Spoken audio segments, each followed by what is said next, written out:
Hello, everyone. This is Sam Eccles-Irwin from FilmFestivalCircuit.com and the director of the Oregon Screams Horror Film Festival. Right now, we're gearing up for our Fall 2025 event, which is going to take place on September 18th at the Clinton Street Theater in Portland, Oregon. And in preparation for the event, we are talking with some of our participating filmmakers. Today, we're talking with Taylor Morden, who is the director behind Bampire. Taylor, thank you so much for meeting with me, man. Thanks for having me. So Vampire is an incredible movie. It's got horror, it's got special effects, it's got animation. It's the full package. Tell me, what inspired this film? Well, we live in the Pacific Northwest and we drive home late at night, and there's nothing scarier than when you're driving on one of these country roads and a deer jumps out in front of your car and you got to make a split-second decision, and one of you is probably going to die. Either you got to run through that deer or you got to swerve and you're going to hit something. And, we're all taught from a young age, just hit the deer, right? Right. Because if you swerve, it's way worse.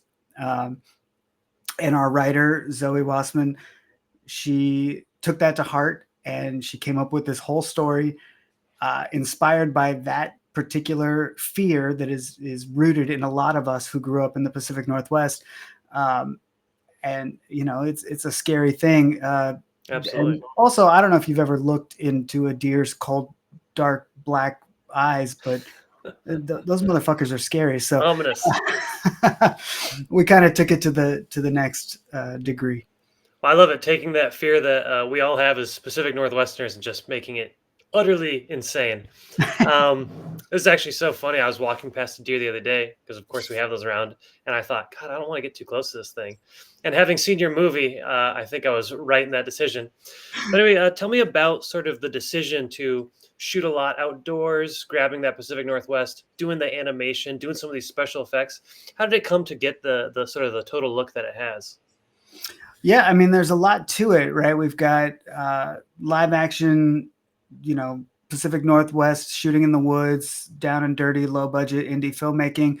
We've got great practical effects. We've, Trista Kelly, our special effects and makeup wizard, is just fantastic, phenomenal. She worked on a few projects that are in your festival.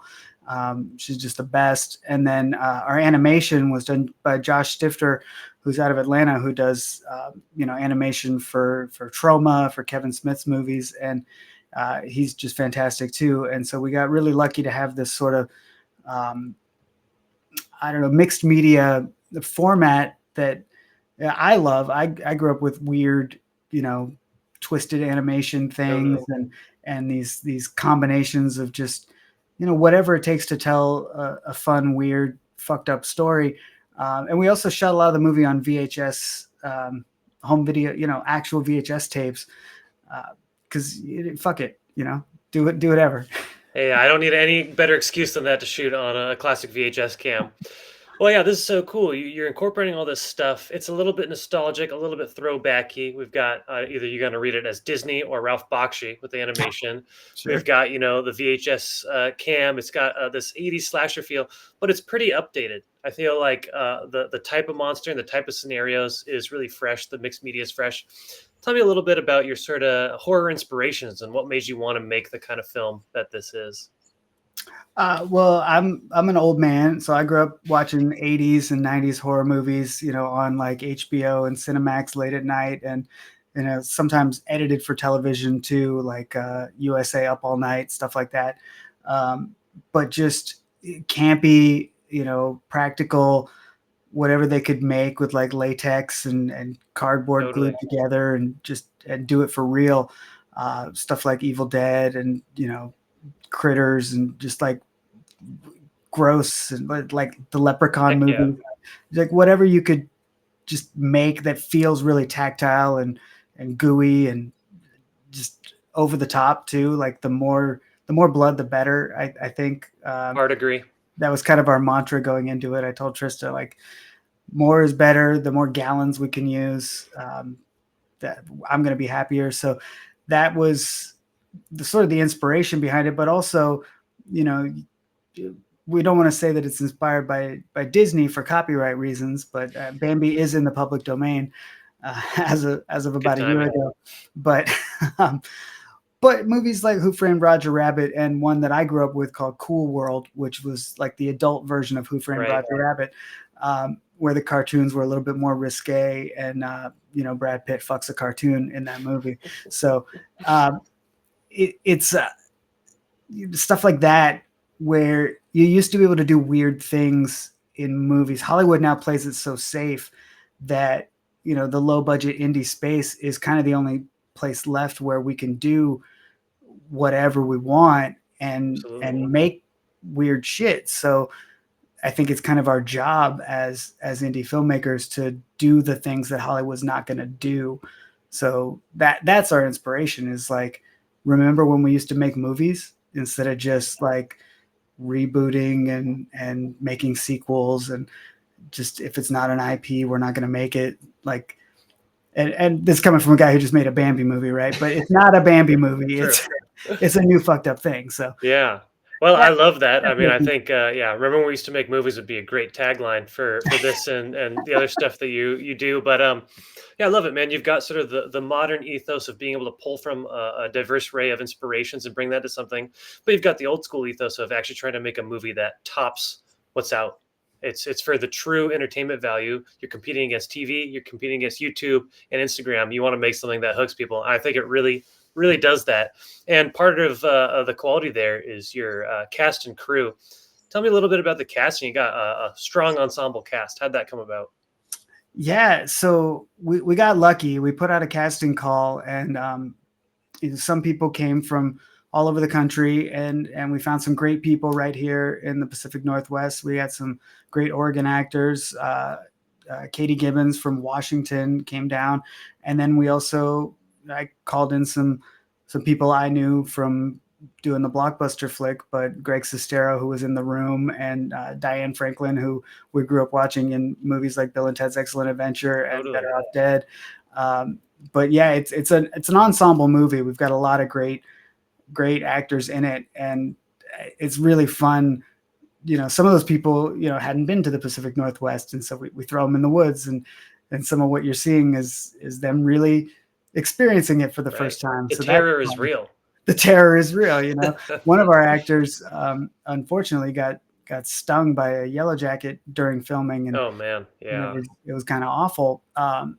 And it's cold at night, and it's way too hot during the day, and it's just Oregon. That's how Yep. it is. So it was not easy, but it did kind of have that summer camp vibe that you hear about in the indie film world. So we were literally filming at a summer camp, so that helped. Well, that's excellent. I love that you're bringing people out here. You're keeping Oregon film strong, which I really respect. And you're making a movie that sort of talks specifically to our world here, and you're making the hard choices. Shooting outside is crazy, but it's necessary if you want to capture that dense, kind of spooky forest. Now, you were shooting at a campground, right? Yep. And you just had to, were you guys staying out there? What was that process like? We weren't staying out there because it was only about a half hour from Eugene here, out in Bonita. So we were able to go back and forth. But the ironic thing is, it's not a campground movie, right? It's not a Friday the 13th. And so we had to avoid shooting the cabins and the kayaks and all the campground stuff. Like, ordinarily, if we had just written it into the script, we could have really used it. Right. But we were just there so that there would be roads and a place to eat lunch, things like that. Electricity sometimes. Absolutely. And well, so how was the shoot in total? I mean, you've got some difficult settings there, but it sounds like everyone's such a pro. People were really motivated by the film. Was it a smooth process? Was it difficult? It was difficult. Indie film is like, the big boys get to throw money at things, but we just stick it out. And, we have people, who aren't getting paid a lot, working really, really hard, really long hours, and just sticking it out because we love making movies. And that's sort of how we have to do it at our level. And so it's kind of I think anyone who makes any movie should be commended. It's a miracle that any movie exists. And so I think that's the takeaway when you go to like a film festival like this one, Totally. and you watch these things that humans make. It's freaking amazing. Like, congratulations, everybody! You made something, and that's wild. You think about what it Absolutely. takes to Absolutely. finish a movie, especially a feature film, and it's just like, holy shit. Even the Hollywood ones, it's like you look at those credits and you see all those names, and it's like every single one of those people gave up something so that a Hmm. movie could exist, and then we all just stared at our phones instead of paying attention. You're like, wait, what? What just happened? Oh, You who's know, that? Did yeah, they? exactly. Oh, did they die? Oh man. I mean, I think it's well said, man. In order to make a movie, it's extremely difficult. It takes a lot. So to all you young filmmakers watching, it's hard, but do it. You have to Do do it it. anyway. Yeah, you Yeah, have to do remember it. when we make movies. Here you go.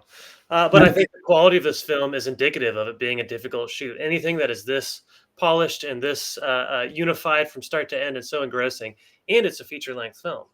This is no this is no short film. This is an entire 90 minutes being dedicated to this one thing, which I think is awesome.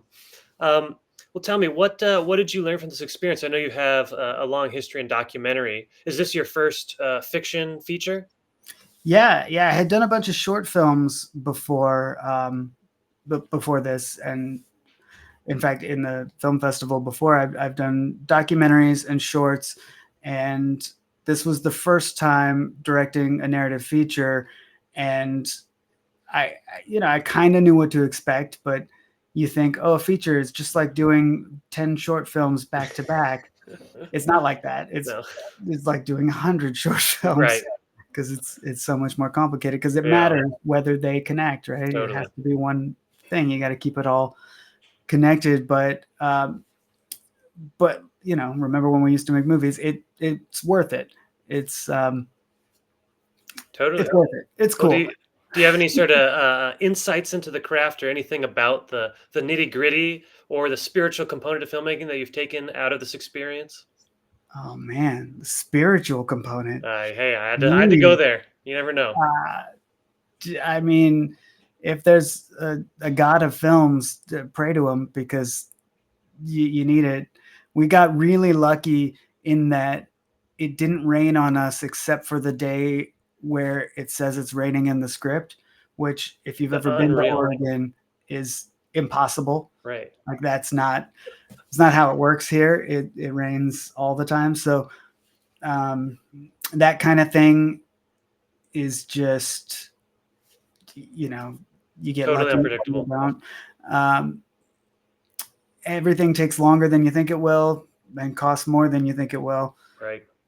And you can't plan for that, unfortunately. So just, I guess, plan for that. Yeah. Well, there you go. That's a great takeaway. It's just definitely lean into pre-production, definitely lean into the budget, and realize that it's all going to be scrapped because reality is totally different. But yeah, plan for not being able to plan for what you got to do. I've heard from a lot of people, really, really nail down your pre-prod, and then when you're there, you get these curveballs, and you Right. kind of know how to deal with them a little bit because you don't have to think about the actual shoot. Um, well, tell me, Taylor, what are you working on next, man? I know you're not stopping here. You got any other projects in the works? Yeah. We're working on the next one already. My wife and I wrote a script, so we're going to do the first one where I'm going to write and direct. It's another horror comedy that we're hoping to shoot in the spring. Again, tempting the weather gods here in the Pacific Northwest, Best of because luck. it rains even more. We shot Bampire in the fall, which it rains a little less. Weird. So, but we're going to shoot more interiors this time, less woods. Excellent. Well, that's super exciting, man. Is there anything else you'd like to add about Bampire? People should watch it, and hopefully it'll be out later this year on the streaming things, so you can watch it while you scroll through your Instagrams and TikToks. Perfect, man. Well, thank you so much. I'm super excited to screen this tomorrow, September 18th, at the Oregon Screams Horror Film Festival at the Clinton Street Theater. This is just, I mean, it instantly hooks you. This is a classic film. I know it's made today, but it's already a classic, and I know everyone's going to sit there and just be. I mean, I think they're going to put down their phones. I think they're going to put down their phones for this one. So yeah, Good great luck. job, man, and I cannot wait to see more from you. Thank you so much. Thank you, man. Take care.